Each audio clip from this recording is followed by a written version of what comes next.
Ona görə də gəlimiz əvvəl öz dərdlərimizi xatırladaq, sonra davam edərik.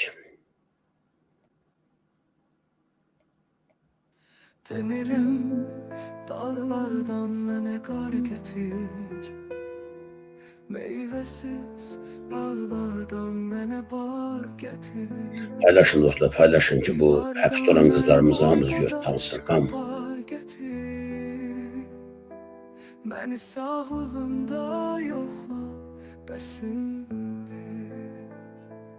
Məni ağ kəffənə bükməyə nə var? Torpağı üstümə tökməyə nə var? Bazardan gül alıp ekməyə nə var?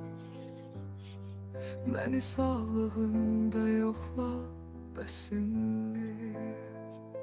Sinəmi yoxlayıb dağlama mənim, yolumu izimi bağlama mənim, yeddimi qırxımı saxlama mənim. Məni sağlığımda yoxla, bəsimdir. Çırma üz gözünü, tökmə göz yaşı, yığma dost tanışı, qohum qardaşı. Neylərəm süfrədə yağlı bozbaşı, məni sağlığımda yoxla, bəsimdir. Hər deyiləni gətirmə dilə, təşküllü dünyanı yaxşılığa eylə. Öləndə düşmənlə ağlayır ailələr, məni sağlığımda yoxla, bəsimdir.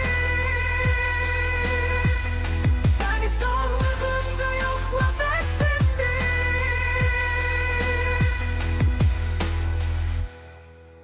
Məni sağlığımda yoxla, bəsimdir. Bəli, insanların sağlığında yoxlamaq, qədərlər bilmək lazımdır. Dostlar,